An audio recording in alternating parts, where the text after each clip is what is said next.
हा, आज काय विशेष असं नाही. आज बरं. एकदा हं. आपण जसं पुढे पुढे येतो आणि हो. पाठी जातो हो, हो. आणि सिंहावलोकनातून पूर्वी सुटलेले काही मुद्दे हळूहळू आपल्या लक्षात येतात. बरोबर आहे. त्या पद्धतीने आज जायचं आहे. बरं, कारण बरं. हो, आपण इथपर्यंत पाहून झालं हो, की बृहदात्मा, हो, केवल आत्मा हो. ही निर्गुण निराकारातली दोन आहेत. गोष्टी आहेत. हो, हो, आणि सगुण साकारामध्ये परमात्मा आणि हो, अहम आत्मा म्हणजे अहम. हो, हं? म्हणजे अहम आत्मा म्हणजे शरीरांतर्गत आत्मा, हो. परमात्मा म्हणजे शरीर बाह्य आत्मा. बाह्य आत्मा. हे सगुण साकारातील आत्मा आणि परमात्मा आणि बर. निर्गुण निराकारातील केवल आत्मा. हं, हं. आणि ह्या केवल आत्मा, आत्मा, परमात्मा याचं एकंदर केलं की ब्रह्मात्मा. म्हणून ब्रह्मात्मा, केवल आत्मा, निर्गुण निराकारात, शिवात्मा. परमात्मा आणि आत्मा सगुण साकारात. आता आपण आत्म्याला जीवात्मा म्हणू शकतो, परमात्म्याला शिवात्मा म्हणू शकतो. बरोबर आहे. पण जीव आणि शिव ही एक तऱ्हेची सगुण साकारातलीच रचना आहे. शंकर पण सगुण साकार आहे हं, हं. आणि अरुण वाघमारे पण सगुण जीव साकार तर आहे. आहेच. हो. म्हणून जीवात्मा आणि शिवात्मा हे सगुण साकारातले आहेत. म्हणून आत्मा परमात्मा किंवा जीवात्मा परमात्मा. आणि निर्गुण निराकारात जीव नाही, शिव नाही, बरोबर. फक्त चेतना आहे. म्हणून जी निर्मिती नंतर शिल्लक राहिली ती चेतना केवल आत्मा, आणि निर्मिती नंतर शिल्लक राहिलेली चेतना आणि निर्मिती मधील चेतना याची बेरीज म्हणजे ब्रह्मात्मा. म्हणून बरं. निर्गुण निराकारात ब्रह्मात्मा, केवल आत्मा, सगुण साकारात शिवात्मा, जीवात्मा किंवा परमात्मा आणि आत्मा. बरोबर. म्हणून आपण सहा म्हणजे फार लांब वरचा जो ब्रह्मात्मा आहे विचार. हां. तिथून आपण अर्थातच केवल आत्मापर्यंत, नंतर परमात्म्यापर्यंत आणि नंतर आत्म्यापर्यंत आलो. म्हणजे ब्रह्म सर्वत्र विशाल असलेलं आत्मतत्व हेच माझ्यामध्ये आहे. म्हणून सहा अहम आणि पूर्णपणे निर्गुण निराकार ब्रह्मात्मा म्हणजेच अत्यंत मर्यादित लहान वाटणारा असला तरी सुद्धा सगुण रूपातील आत्मा आहे.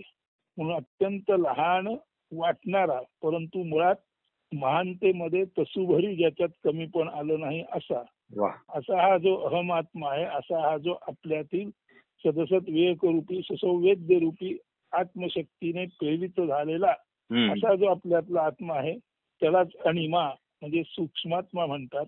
आणि तोच देहबाह्य परमात्मा आहे, देहविरहित केवल आत्मा आहे आणि पूर्णपणे जसा आहे तसा असणेपणे तो ब्रह्मात्मा आहे. म्हणून ब्रह्मात्मा, केवल आत्मा, परमात्मा, आत्मा. ब्रह्मात्मा, केवल आत्मा, शिवात्मा, जीवात्मा. जीवात्मा म्हणजे आत्मा हा अणु इतका सूक्ष्म म्हणून तो अणिमा आहे. आणि ब्रह्मात्मा हा कुठल्याच मोजमापात बसत नाही, हा परमात्मा आहे. म्हणून अणुरेणुया ठोकरा तो तुकारामामध्ये अहम म्हणून अणिमा आहे. आणि तोच अणिमा जेव्हा त्याचं असिम्युलेशन होतं सर्व असणेपणात तेव्हा तो आकाश आहे. म्हणून अणुरेणुया ठोकरा तुका आकाश आहे एवढा म्हणजे ब्रह्मात्मा हाच अणिमा आहे. इथपर्यंत आपण आजपर्यंत आलेलो आहोत. बरोबर. आता आपण थोडं असं चिंतन करू शकतो की ज्याला आपण भौतिक म्हणतो आणि पारमार्थिक म्हणतो. भौतिक आणि पारमार्थिक. परम अर्थ म्हणजे सर्वात अत्युच्च अर्थ किंवा सर्वात अत्युच्च गोष्टीबद्दल त्याचा अर्थ लावण्याबद्दल त्याचं जे चिंतन चालू असतं त्याला परमार्थिक चिंतन म्हणतात. आणि भौतिक चिंतन म्हणजे अनेकानेक साहित्याने वस्तू विषय बनलेले आहेत आणि मानव हा सुद्धा परमात्म्याच्या किंवा ब्रह्माच्या पातळीला वस्तूच आहे. कारण मानवामध्ये सुद्धा जडता आहे आणि अर्थात ती जडता एकत्रित ठेवणारी 60-70-80-100 वर्ष एकत्रित ठेवणारी त्याच्यामध्ये चेतन आहे. प्रत्येक वस्तूमध्ये वस्तू द्रव्य सबस्टन्स असतं ते जड असतं आणि ते जडत्व म्हणजे शरीराचं शरीरत्व आणि ते त्याचं चालणं वागणं बोलणं म्हणजे क्रिया शरीराचं शरीरत्व आणि त्याच्या अंतर्गत क्रिया. शरीराचं शरीरत्व म्हणजे सबस्टन्स मॅटर आणि त्याच्या अंतर्गत क्रिया चालू ठेवणारी शक्ती म्हणजे आत्मशक्ती. तसंच टेबल म्हटलं की टेबलाचं दिसणारं रूप त्यातलं लाकूड हे मॅटर आहे. पण सो फार सो गुड टेबल हे टेबल म्हणून जसंच्या तसं जाणवतं, तोपर्यंत त्या टेबलचं टेबल पण जाणवणं म्हणजे त्या टेबलचा जो आकृतीबंध आहे तो विस्कळीत होऊ न देणारी शक्ती त्या टेबलाच्या आत आहे. अशा अर्थी ती शक्ती म्हणजे ती चेतनाच आहे. दगड आहे, दगड हा मातीच्या कणापासून बनलेला आहे जरी माहित असलं तरी मातीचे कण घट्ट होऊन दगड बनला, तर दगड म्हणून त्याची जी आकृती निर्माण झाली ती जोपर्यंत तो दगड पुन्हा मातीमध्ये मिसळून नाहीसा होत नाही तोपर्यंत दगडाचं दर्शनी दगड पण हे मॅटर आहे. आणि ते दगड पण टिकवून ठेवणारी आतली मातीची एकत्र असलेली जडणघडण ज्याच्यामुळे टिकली आहे ते आत्मतत्व आहे. म्हणून लक्षात घ्या, ह्या आपल्या ऋषी मुनींनी केवळ आणि केवळ विज्ञानाचा विचार केला. विज्ञान म्हणजे विशेष ज्ञान. दोन गोष्टी लक्षात घ्या. विज्ञान म्हणजे तत्वाच्या भूमिकेतून विशेष ज्ञान. आता विशेष ज्ञान काय, तर त्यांनाही शरीर दिसवतं, त्यांनाही दगड दिसवतात, त्यांनाही झाडं माडं दिसवती, त्यांनाही जन्मलेलं मरतं दिसत होतं. परंतु जन्मलेलं मरतं आणि पुन्हा वेगळ्या रूपात जन्माला येतो, याच्या पलीकडे जे आहे त्याचा आणि त्याचाच शोध घेण्याचं काम उपनिषद काळापासून आपल्या ऋषी मुनी संत महंतांनी केलेलं आहे. म्हणून विशेष ज्ञान म्हणजे सर्व अस्तित्वाच्या पाठी असणारं असं अस्तित्व जे दिसलं नसलं तरी सुद्धा ते असल्याशिवाय दिसणारं अस्तित्व जन्माला येत नाही. दिसणारी गोष्ट त्याच्या पाठी न दिसणाऱ्या मूलभूत गोष्टीशिवाय दिसूच शकत नाही. अशा दृश्याच्या पाठील अदृश्य शक्तीचा शोध बोध चिंतन हे आणि हेच केवळ आपल्या ऋषी मुनींचं कार्य होतं.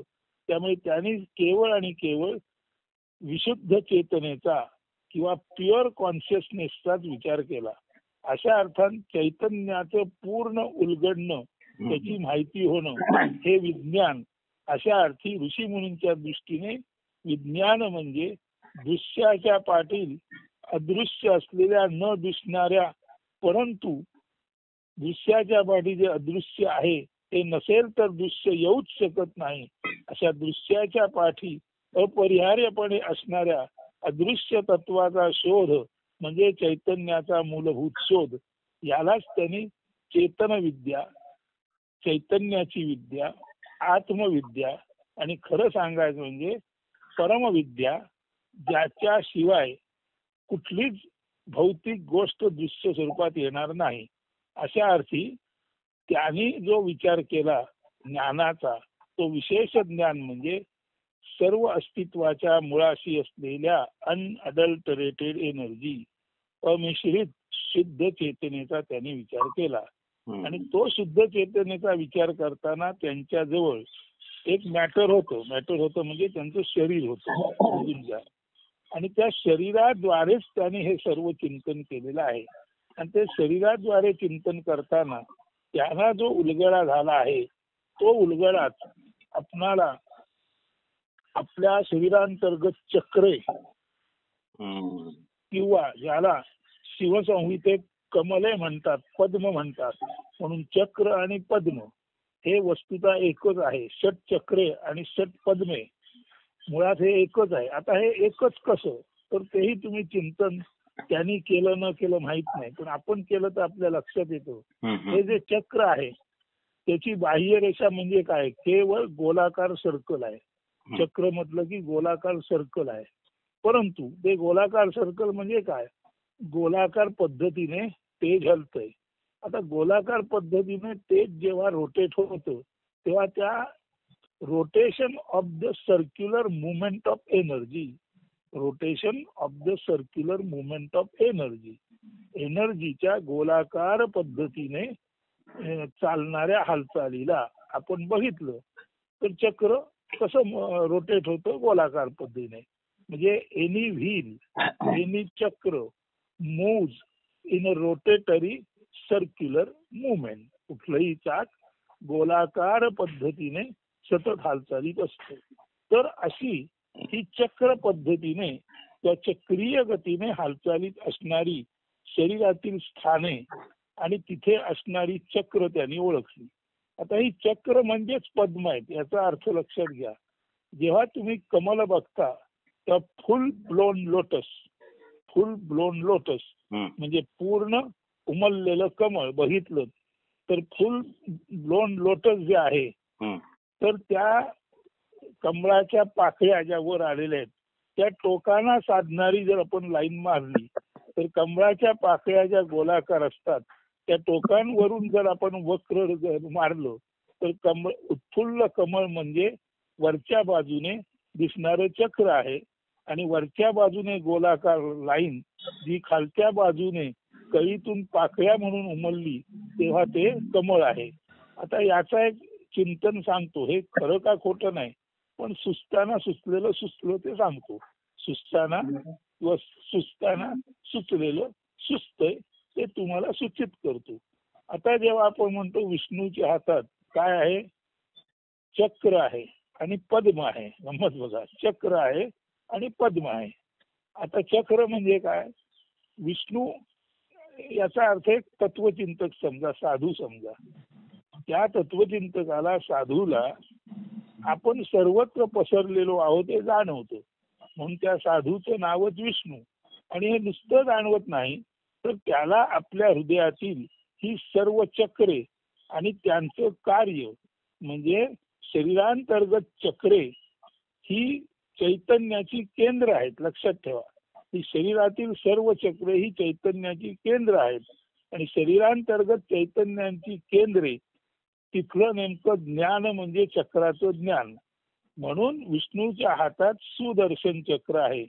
म्हणजे हे जे चक्राचं ज्ञान आहे ते सुदर्शन चक्र रूपी एका हातात तो सांगतो की आतल्या गूढ चक्रांचं ज्ञान माझ्याजवळ आहे. म्हणून विष्णूच्या एका हातात चक्र आहेत आणि त्या चक्रांचं ज्ञान त्यामुळे प्रमुदित होणे, आनंदित होणे. ते चक्राचं ज्ञान म्हणजेच प्रमुदित उमललेलं कमल. म्हणजे आपल्या शरीरातील चैतन्य केंद्रांना आपण चक्र म्हणतो आणि त्याच चैतन्य केंद्रांना शिवसंहितेमध्ये कमल किंवा पद्म म्हणतात. आणि ही चैतन्य केंद्र आणि कमल किंवा पद्म ही दोन्ही विष्णूच्या हातातील गोष्टी आहेत. म्हणजे काय, ज्ञानी माणसाला सहज प्राप्त झालेला असा तो हातचा खेळ आहे. मी त्याला मळ म्हणत नाही, हातचा खेळ आहे. म्हणून ज्ञानी माणसाच्या हातात चक्र असतं, पद्म असतं आणि चक्र आणि पद्म यानेच संपूर्ण चैतन्याची हालचाल होते. आणि हे संपूर्ण चैतन्याचं हालचाल आणि त्याचं ज्ञान हेच खरं खुरं दृश्याच्या पाठी असलेल्या अपरिहार्य अशा अदृश्य चेतनेच्या हालचालीचं रहस्य आहे. म्हणजे अदृश्य चेतनेच्या हालचालीचं रहस्य जाणणारा एक महान साधू आहे. तो साधू आपल्या शरीरांतर्गत चैतन्य केंद्र, त्याची हालचाल आणि त्याचं महत्व जाणतो. म्हणून ते त्याने जाणलेलं महत्व चक्र म्हणून त्याने एका हातात धरलेलं आहे. आणि या चक्रांच्या ज्ञानामुळे सतत उमललेल्या कमलासारखा प्रमुदित अत्यंत आनंदित असा भाव असतो. म्हणून त्याचा अर्थ म्हणून दुसऱ्या हातात कमळ आहे. परंतु चक्र आणि कमळ हे एकाच अर्थी आहेत हे लक्षात घ्या. आता ही चक्र किंवा कमळ या ज्ञानी लोकांना दिसली, ती चक्र आणि त्यांची स्थान ही पाहू. सर्वसाधारणपणे 6 चक्र म्हटली जातात. परंतु अथर्ववेदामध्ये अजून 2 अथर्ववेदात आणखी 2 चक्र सांगितलेली आहेत. तर मुळात ही षटचक्रे बघू आपण. षटचक्रे याच्यामध्ये पहिलं आहे मूलाधार. याला पृथ्वी चक्र म्हणतात. म्हणजे गुद आणि वृषण यांच्या मध्यावर्ती जे चक्र आहे दॅट इज मूलाधार. याला पृथ्वी चक्र म्हणतात. किंवा मूलाधाराचं जे मूळ तत्व आहे ते पृथ्वी. नंतर स्वाधिष्ठान जननेंद्रियांच्या वर आणि बेंबीच्या खाली. म्हणजे आपण बेंबी आणि जननेंद्रिय याचा जो मधला भाग आहे तिथे आहे स्वाधिष्ठान चक्र. मणिपूर चक्र म्हणजे नाभिस्थान. अनाहत चक्र म्हणजे हृदयस्थान. विशुद्ध चक्र म्हणजे कंठस्थान आणि आज्ञा चक्र म्हणजे भ्रूमध्य. आता गंमत बघा, हे पृथ्वी चक्र आहे. मूलाधार म्हणजे पृथ्वी, अधिष्ठान आप, मणिपूर अग्नी, अनाहत वायू आणि विशुद्ध म्हणजे आकाश. म्हणजे मूलाधार चक्र, स्वाधिष्ठान चक्र, मणिपूर चक्र, अनाहत चक्र आणि विशुद्ध चक्र येथे अनुक्रमे पृथ्वी तत्व मूलाधारावर म्हणजे गुद आणि वृषण यांच्या मध्यावर पृथ्वी तत्व आहे. पृथ्वी याचा अर्थ भू. भू म्हणजे काय? भूलोकात येणे, भूलोकात स्थापित होणे. म्हणजे जेव्हा आपण बसतो तेव्हा आपण बसतो ते दिसायला आपण जमिनीवर बसतो, पण दिसायला आपण जे जमिनीवर बसतो तर आपण भूलोकामध्ये प्रस्थापित झालेलो आहोत. म्हणून तो जो भूलोक आहे तो मूलाधार चक्र म्हणून म्हणजे पृथ्वी चक्र म्हणून गुदद्वार आणि वृषण याच्या मध्ये आहे. म्हणून पृथ्वी जी आहे ती मूलाधार चक्रामध्ये आहे आणि मूलाधार चक्र हे गुदद्वार व वृषण याच्या मधलं मध्ये असणारं चक्र आहे. तिथे पृथ्वी हे पंचमहाभूत ऑपरेट होतं. म्हणजे पृथ्वी हे पंचमहाभूत मूलाधारामध्ये जे गुदद्वार व वृषण यांच्या मध्यावर आहे तिथे ऍक्टिव्हेट होतो. पुढे स्वाधिष्ठान, जननेंद्रियांच्या वर व बेंबीच्या खाली हे स्वाधिष्ठान चक्र आहे. तिथे आप म्हणजे जलतत्व कार्यरत झालेलं आहे. नंतर मणिपूर चक्र म्हणजे नाभिस्थान, इथे अग्निचक्र कार्यरत झालेलं आहे. अनाहत चक्र हृदयस्थान, इथे वायुचक्र कार्यरत आहे. आणि विशुद्ध चक्र कंठस्थान, इथे आकाश चक्र किंवा आकाश तत्व कार्यरत आहे. म्हणजे मूलाधार, स्वाधिष्ठान, मणिपूर, अनाहत आणि विशुद्ध ही 5 चक्र स्वाभाविकपणे या 5 चक्रामध्ये मूलाधार चक्रामध्ये पृथ्वी तत्व, स्वाधिष्ठान चक्रामध्ये आप म्हणजे पाणी तत्व, मणिपूर चक्रामध्ये अग्नी म्हणजे तेज तत्व, अनाहत चक्रामध्ये वायू म्हणजे वायू तत्व आणि विशुद्ध चक्र म्हणजे तिथे आकाश. म्हणून पृथ्वीचं स्थान मूलाधारात, गुदद्वार व वृषण यांच्यामध्ये, पाण्याचं स्थान स्वाधिष्ठानात, जननेंद्रियांच्या वर व बेंबीच्या खाली झाल्यानंतर अग्नीचं स्थान नाभिस्थानी म्हणजे मणिपूर चक्रामध्ये, म्हणजे बेंबीच्या तिथे अग्नितत्व, जननेंद्रियांच्या वर व बेंबीच्या खाली पाणी तत्व, गुदद्वार व वृषण यांच्या मध्यावर पृथ्वी चक्र. म्हणजे मूलाधार पृथ्वी, स्वाधिष्ठान पाणी, मणिपूर अग्नी किंवा तेज, अनाहत चक्र हृदयस्थानी वायू रूपाने आणि विशुद्ध चक्र आकाश रूपाने कंठस्थानी. आता हे जेव्हा लक्षात आलं तेव्हा या ऋषी मुनींना आपल्या अंतर्गत आकाश म्हणजे जी पोकळी आहे ती कंठामध्ये दिसते. आता कंठामध्ये म्हणजे बघा, हा जो आपला कंठ आहे तिथून वर मेंदू पर्यंत आपण गेलो तर अजून 2 चक्र लक्षात घ्या. ही झाली चक्र मूलाधार, स्वाधिष्ठान, मणिपूर, अनाहत आणि विशुद्ध, ही 5 चक्र झाली. आता ह्याच्या 5 चक्रामध्ये पंचमहाभूत आहेत. मूलाधार पृथ्वी, स्वाधिष्ठान पाणी, मणिपूर अग्नी, अनाहत वायू आणि विशुद्ध आकाश. अजून जे पुढचं चक्र आहे ते आज्ञा चक्र. आज्ञा चक्र हे भ्रुकुटी मध्यावर आहे, तिथे मन आहे. म्हणजे पृथ्वी, आप, तेज, वायू, आकाश ही तत्व मूलाधार, स्वाधिष्ठान, मणिपूर, अनाहत आणि विशुद्ध मध्ये आहेत. आणि आज्ञा चक्रामध्ये म्हणजे भ्रुकुटी मध्यामध्ये आपलं मन आहे. आणि या मनामध्ये सुद्धा अंतःकरण म्हणून आपल्याला माहिती आहे मन, बुद्धी, चित्त, अहंकार हे जे भ्रूमध्यामध्ये जे मनाचं चक्र आहे त्या चक्रामध्ये बाहेरील कल्पनाला आत घेतं ते मन, त्यांचं तपासणी करतं ती बुद्धी, ते तपासून योग्य ते ठेवतं आणि अयोग्य ते बाहेर सोडतं ते चित्त. म्हणजे जे इष्ट ते ठेवणारं आणि अनिष्ट टाकणारं ते चित्त. आणि हे सर्व आपण करतो म्हणून अहम अहम अहम असा जो आपल्या मनामध्ये सतत वर खाली होणारा अहम रूपी, ज्ञान रूपी, जाणीव रूपी एक निराकार आकार असतो. जाणीव ही जाणवते पण तिला आकार नाही. म्हणून मनबुद्धी चित्त अहंकार या 4 गोष्टींना मिळून जे अंतःकरण म्हणतात हे मनश्चक्र किंवा अंतःकरण चक्र भ्रुकुटी मध्यावर आहे. म्हणून ज्या वेळेला भ्रुकुटी मध्यावर लक्ष ठेवून ध्यान केंद्रित केलं जातं तेव्हा मनबुद्धी चित्त अहंकार या मनाच्या 4 पदरांचा उलगडा होतो. त्यातील कल्पनांना आत घेणारा पदर मन, योग्य अयोग्य निवड करणारा पदर बुद्धी, योग्य ठेवून अयोग्य टाकणारा पदर तो आहे तो चित्त, आणि हे सर्व करतो म्हणून सतत मी मी मी मी म्हणणारा जो भाग आहे तो अहंकार.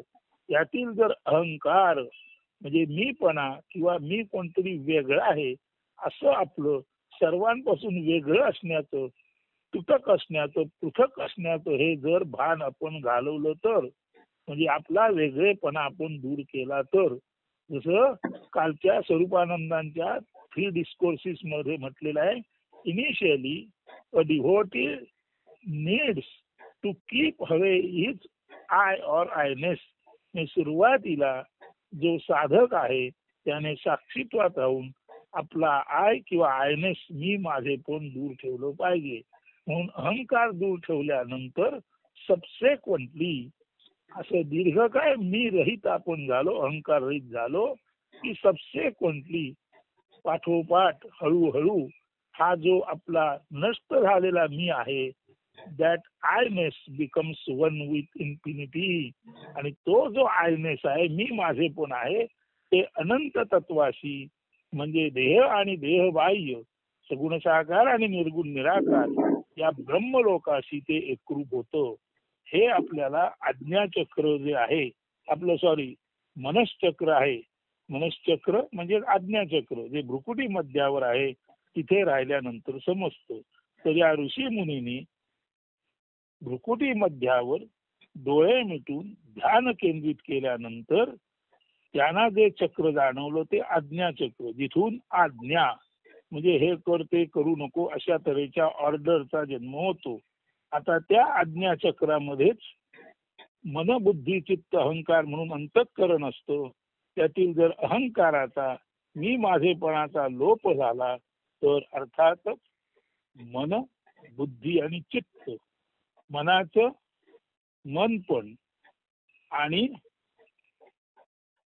चित्ताचं इष्ट अनिष्ट हे वेगळेपण हे दोन्ही फक्त आणि फक्त चित्तामध्ये म्हणजे शुद्ध चैतन्यामध्ये मावळतो. पण शुद्ध चैतन्य आपणाला प्राप्त होण्यासाठी प्रथम अहंकार जावा लागतो. अहंकार गेला, आयनेस हे सेपरेशन गेलं की माणसाला all beings are one and only, सर्व जीव मात्र एक आणि एकच आहेत, केवळ एकच आहेत हे ज्ञान होतं. असं जेव्हा ज्ञान होतं आज्ञाचक्रावर दृष्टीचं केंद्रीकरण करून असं जेव्हा ज्ञान होतं तेव्हा त्या मनश्चक्रातील अहंकार गेलेला आणि अर्थातच मनबुद्धी चित्त केवळ आणि केवळ वैश्विक चैतन्याशी एकरूप झालेलं. जरी मनश्चक्र किंवा आज्ञाचक्र म्हणून शरीरा अंतर्गत भ्रुकुटी मध्यावर ते स्थान असलं तरी अहंकार गेला तरी शरीरांतर्गत चक्र आणि शरीरांतर्गत म्हणजे सगुण साकारातील चैतन्य आणि निर्गुण निराकारातील चैतन्य एकरूप होतं. केवळ आणि केवळ आयनेस मी माझे पण दूर झालं तर मी माझे पण भ्रुकुटी मध्यावर लक्ष केंद्रित करून किंवा आज्ञाचक्रावर मनश्चक्रावर लक्ष केंद्रित करून ऋषी मुनी साधू यांनी मी माझे पण म्हणजे आपलं वेगळेपण नष्ट केले आणि ते वेगळेपण नष्ट केल्यानंतरच ते स्वतः निर्गुण निराकार परब्रह्माशी एकरूप झाले. म्हणून हे आज्ञाचक्र फार महत्वाचं आहे आणि आज्ञाचक्रावरती हे ज्याला आपण म्हणतो काय कॉन्सन्ट्रेशन चालू होतं किंवा त्याला आपण काय म्हणतो त्राटक चालू असतो आज्ञाचक्रावर. तर आज्ञाचक्रावर यावत काळ तुम्ही त्राटक म्हणजे केंद्रीकरण करून आहात भ्रुकुटी मध्यामध्ये जोपर्यंत तुम्ही लक्ष देऊन केवळ आणि केवळ प्राणापान मार्गे कार्यरत आहात, सहज स्थितीत आहात, विना ज्ञानाची इच्छा आणि विना ध्यास आहात, तोपर्यंत हे भ्रुकुटी मध्याच्या ठिकाणी असलेले मनश्चक्र किंवा आज्ञाचक्र कार्यरत असते. तिथे केवळ आणि केवळ शरीरांतर्गत चेतना, शरीर बाह्य चेतना, सगुण साकार चेतना आणि निर्गुण निराकार चेतना याच केवळ आणि केवळ वननेस जाणवतो. एकदा का हा वननेस ऋषी मुनी साधूना गावला की तिथून अर्थातच या आज्ञाचक्राद्वारे त्यांना आपल्यातील पृथ्वी, आप, तेज, वायू, आकाश यांचा उगम गावला. पृथ्वी चक्र मूलाधार चक्रामध्ये आहे, म्हणजे गुद व वृषण यांच्या मध्यावर आहे. आप चक्र म्हणजे मूलाधार चक्र म्हणजे पृथ्वी चक्र, स्वाधिष्ठान चक्र म्हणजे आपचक्र ते जननेंद्रियांच्या वर व बेंबीच्या खाली आहे. मणिपूर चक्र म्हणजे अग्निचक्र ते नाभिस्थानी आहे. अनाहत चक्र म्हणजे वायुचक्र ते हृदयस्थानी आहे. आणि विशुद्ध चक्र म्हणजे आकाश चक्र ते कंठस्थानी आहे. हे सर्व आज्ञाचक्र म्हणजे भ्रुकुटी मध्यावरती लक्ष दिल्यानंतर, म्हणजेच आज्ञाचक्र म्हणजे मन चक्रावर लक्ष दिल्यानंतर, त्यातील अहंकार गेल्यानंतर मनबुद्धी आणि चित्त केवळ आणि केवळ सगुण साकार अधिक निर्गुण निराकार मिळून ब्रह्मचेतन आहे हे जाणवल्यानंतरच, आज्ञाचक्राच्या जागृतीनंतरच मूलाधार चक्राची म्हणजे पृथ्वी चक्राची, स्वाधिष्ठान चक्राची म्हणजे आपचक्राची, मणिपूर चक्राची म्हणजे अग्निचक्राची, अनाहत चक्र म्हणजे वायुचक्राची, विशुद्ध चक्र म्हणजे आकाश चक्राची, म्हणजेच आपला पंचमहाभौतिक जो देह आहे त्यातील पंचमहाभूते कुठे कुठे चक्राकार पद्धतीने आहेत याचा शोध मूलाधार पृथ्वी चक्र, स्वाधिष्ठान आपचक्र, मणिपूर अग्निचक्र, अनाहत वायुचक्र, विशुद्ध आकाश चक्र या ठिकाणी या साधू संतांना झाला, जेव्हा प्रथम त्याने भ्रुकुटी मध्यावर लक्ष केंद्रित करून शुद्ध चेतनेचा अंतर्बाह्य energy within, energy without, energy within body, energy without body म्हणजे आत्मा आणि परमात्मा, आणि energy irrespective of any form म्हणजे कुठलाच फॉर्म नसताना एनर्जी म्हणजे अर्थातच केवळ आत्मा आणि ब्रह्मात्मा. म्हणून with in body, without body म्हणजे आत्मा परमात्मा, आणि विदाउट एनी फॉर्म म्हणजे अर्थातच केवळ आत्मा आणि ब्रह्मात्मा. तर आत्मा परमात्मा, केवळ आत्मा आणि ब्रह्मात्मा भ्रुकुटी मध्यावर म्हणजे मनश्चक्रामध्ये, आज्ञाचक्रामध्ये केंद्रीकरण केले, एकाकारले. जेव्हा चित्त एकाकार झाले म्हणजे त्याची बहिर्मुखता नष्ट झाली आणि चित्त एकाकार झाले म्हणजे चित्त केवळ विशुद्ध चैतन्य म्हणून उरलं, तेव्हाच हे आज्ञाचक्राद्वारे उर्वरित मूलाधार, स्वाधिष्ठान, मणिपूर, अनाहत चक्र तिथे असलेल्या पृथ्वी, आप, तेज, वायू आणि विशुद्ध चक्राच्या ठिकाणची आकाश या पंचमहाभूतांचा आपल्या शरीरांतर्गत शोध यायला लागला.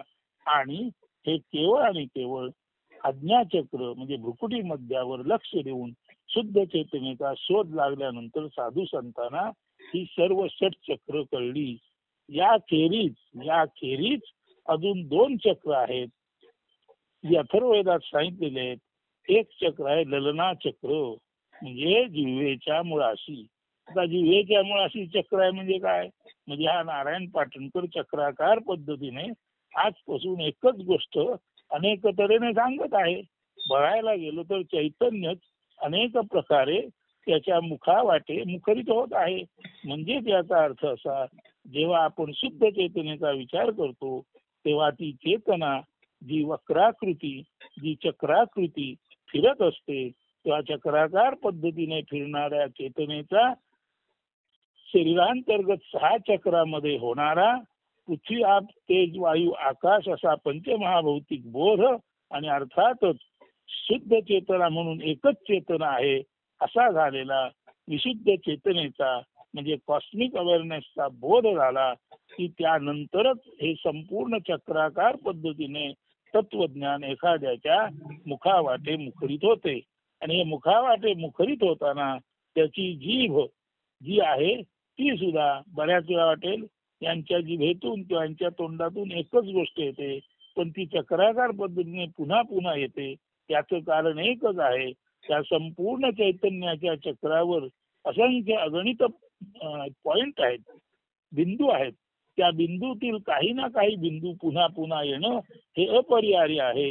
हे जेव्हा लक्षात येतं आणि हे तुमच्या लक्षात आलं की तुम्हाला समजू शकेल की ज्याचं ललना चक्र म्हणजे जिव्हेच्या मुळाशी असलेलं ललना चक्र. आता ललना याचा अर्थ काय, लालित्य. हे वैश्विक लालित्य आहे, हे चैतन्याचं लालित्य आहे. ते जिथे उमगतं तिथे ते ललना चक्र जिवेच्या मुळाशी असतं, ते जागृत झालेलं असतं. हे 7वं ललना चक्र. आणि सर्वात महत्वाचं म्हणजे सहस्रार चक्र, म्हणजे आपल्या ताळूच्या भागी जे चक्र आहे ते. तर आता आपल्या लक्षात आलं असेल, मूलाधार, स्वाधिष्ठान, मणिपूर, अनाहत, विशुद्ध ही स्वाभाविकपणे पृथ्वी, आप, अग्नी, वायू, आकाश अशी स्थानं असलेली शरीरातील 5 ठिकाणं आहेत, 5 चक्र आहेत, ज्याला कमळ असं सुद्धा म्हणतात. आणि हे लक्षात येण्यासाठी भ्रुकुटी मध्यावरच्या आज्ञाचक्रावर म्हणजे मनश्चक्रावर लक्ष दिलं की मनाचं मन होतं आणि संपूर्ण चेतनेचं चक्र तुमच्या हृदयामध्ये, तुमच्या शरीरामध्ये आंतरबाह्य एकच एक विशुद्ध चेतना, कॉस्मिक अवेअरनेस सातत्याने फिरत राहतो. हे ते मनश्चक्र व आहे ते आज्ञाचक्र. आणि हे आज्ञाचक्र जेव्हा त्याच्या पूर्ण स्वरूपात फिरत असतं तेव्हा त्या आज्ञाचक्रातूनच याचं वर्णन ललना चक्राद्वारे म्हणजे लालित्यपूर्ण पद्धतीने जिभेद्वारे अर्थात मुखाद्वारे केलं जातं. हे झालं ललना चक्र. आणि सहस्रार चक्र म्हणजे आपला ताळूचा भाग. या सहस्रार चक्राचं महत्व असं आहे की जेव्हा जीव जन्माला येतो तेव्हा ही जी ताळू आहे तिथे एक बारीक छेद घेतला जातो आणि तिथून जीव आत येतो. जीव आत आल्यानंतर ते ताळूचा जो छेद घेतलेला आहे तो भाग पुन्हा बंद होतो आणि जीव आत आल्यानंतर तो जो आत येतो तो ज्या मार्गाने आत येतो त्याला सुषुम्नेचा मार्ग म्हणतात. आता सुषुम्ना तुम्हाला सांगितलं, इडा, पिंगला, चंद्रनाडी, सूर्यनाडी असं आपण सांगितलेलं आहे. पण प्रत्यक्षात हे एकाच गोष्टीचे 2 भाग आहेत. मग ही सुषुम्ना नाडी नेमकी आहे कुठे, तर लक्षात घ्या, ही सुषुम्ना नाडी म्हणजे दुसरं काही नसून आपलं हे जे सहस्रार चक्र आहे त्या सहस्रार चक्रातून आपण डोक्याच्या दिशेने पाठच्या बाजूने मानेपर्यंत खाली आलो. आता मेंदूच्या पासून मानेच्या पर्यंत खाली आलो की तिथून जो आपला पाठीचा कणा मेरुदंड सुरू होतो तो मेरुदंड पाठून अगदी मूलाधार पर्यंत आलेला आहे. म्हणून सहस्रार चक्रापासून मूलाधारापर्यंत आलेला जो मार्ग आहे तो मार्ग पोकळ आहे आणि त्यातील 90% अधिक भाग हा मेरुदंड म्हणजे पाठीच्या कण्याचा आहे. म्हणून सहस्रार चक्रातून जो जीव आत आला तो प्रथम जीव सहस्रार चक्रापासून पाठच्या बाजून आत येत येत स्वाभाविकपणे सहस्रार चक्रापासून तो आज्ञाचक्र, विशुद्ध चक्र, अनाहत चक्र, मणिपूर चक्र, स्वाधिष्ठान चक्र आणि मूलाधार चक्र या पद्धतीने आत आला. म्हणून सहस्रार चक्रातून सुषुम्नेतून जी जीव दशा जो चेतनेचं एक प्रारूप आत आलं ते स्वाभाविकपणे सहस्रार चक्र म्हणजे आपल्या ताळूच्या भागातून प्रथम आत आलं. आत येताना ते सुषुम्नेच्या मार्गाने आलं. सहस्रार चक्राकडून अर्थातच पाठच्या बाजूने आज्ञाचक्र म्हणजे समोरून भ्रुकुटी मध्यावर, पाठच्या बाजूने विशुद्ध चक्र म्हणजे समोरून कंठस्थान, पाठच्या बाजूने अनाहत चक्र म्हणजे हृदयस्थान, पाठच्या बाजूने मणिपूर चक्र म्हणजे नाभिस्थान, पाठच्या बाजूने स्वाधिष्ठान म्हणजे जननेंद्रियांच्या व बिंबीच्या खाली आणि पाठच्या बाजूने मूलाधार म्हणजे गुदद्वार व वृषभ यांच्या मध्यावर. म्हणून पाठून सहस्रार पासून मेरुदंडापर्यंत हा जो पोकळीचा मार्ग आहे त्याला सुषुम्ना म्हणतात.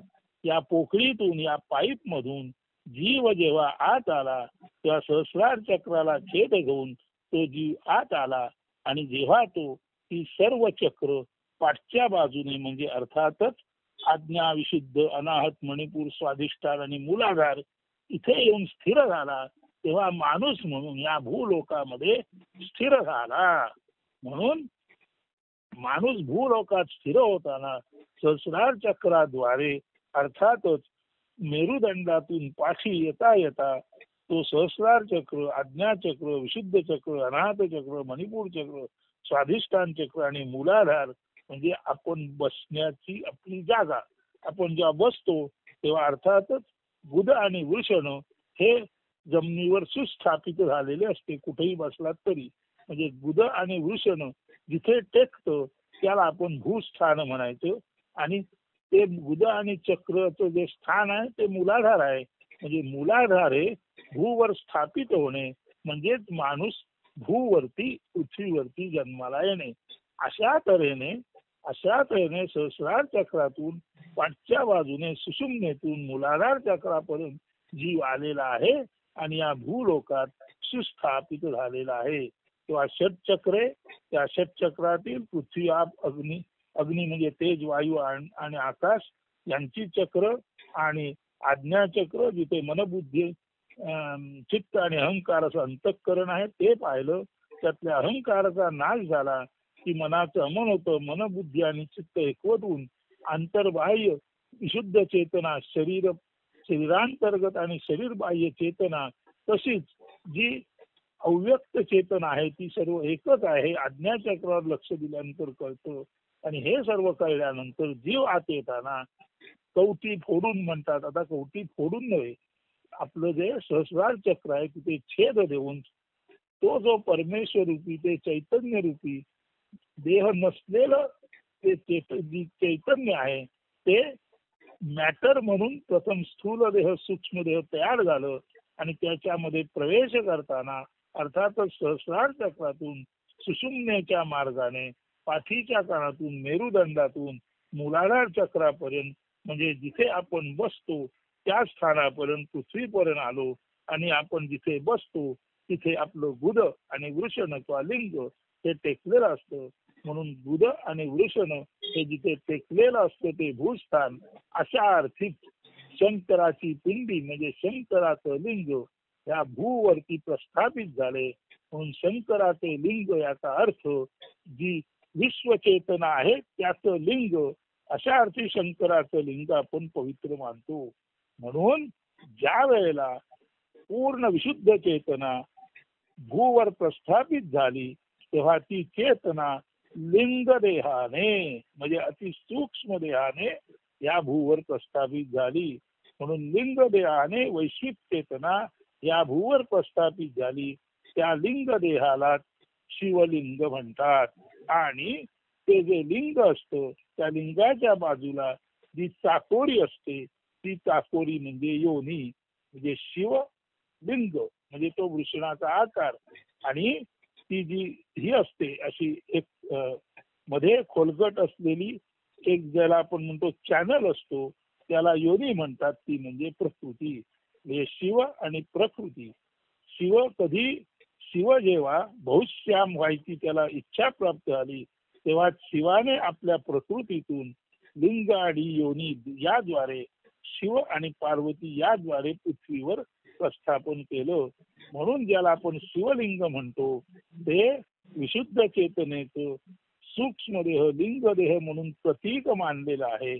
आणि ते सूक्ष्मदेह लिंगदेह म्हणून भूवरती येताना ज्या चॅनल मधून ते येते ते चॅनल म्हणजे त्या लिंगाच्या बाजूला असलेली जी अशी लांब स्लेंडर पद्धतीची खोलगट जागा असते त्याला आपण म्हणतो प्रकृतीचं चिन्ह. म्हणून शिव आणि प्रकृती या शिवलिंगाद्वारे प्रथम भूवर आली आणि या शिव आणि प्रकृती मधूनच संपूर्ण जीव जन्माला आले.